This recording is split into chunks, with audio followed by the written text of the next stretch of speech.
On a balmy Texas morning, maybe stop to catch our breath and answer some questions as well. Yeah. Congressman Beto O'Rourke tries to show prospective voters he's serious about running for U.S. Senate and unseating stalwart conservative Republican Ted Cruz. Thanks for doing this, man. Thank you. The Democrat from El Paso, seen as a rising star in the state, is forsaking a safe seat for a race that looks unwinnable. A Democrat hasn't won a Senate seat in the deep red state since 1988. The odds are certainly long, and yet it's totally possible, and that I'm learning every day as well. During a swing through the Rio Grande Valley and the cities that dot the U.S.-Mexico border, the 45-year-old bilingual politician spoke out against a border wall and partisan gridlock.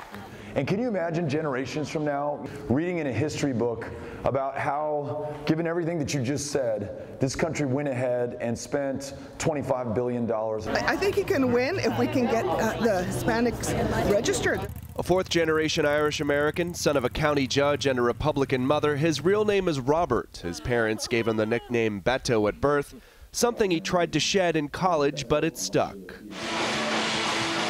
He made another name for himself as a punk rock guitarist in the early 90s and hopes to bring the same punk rock spirit to his campaign.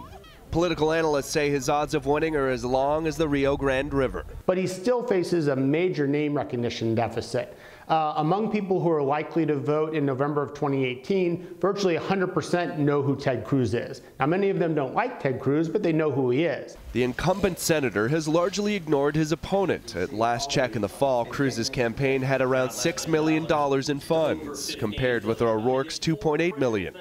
Look, Senator Cruz is very confident in the work that he's done on behalf of Texans, not only in the time that he's spent with them over the last 5 years, but in the results that he's delivered for them. But O'Rourke is trying to woo Republicans, angry that Cruz spent so much time outside Texas running for president, and he's counting on voter discord with President Donald Trump. I think there was a real awakening following last year's election.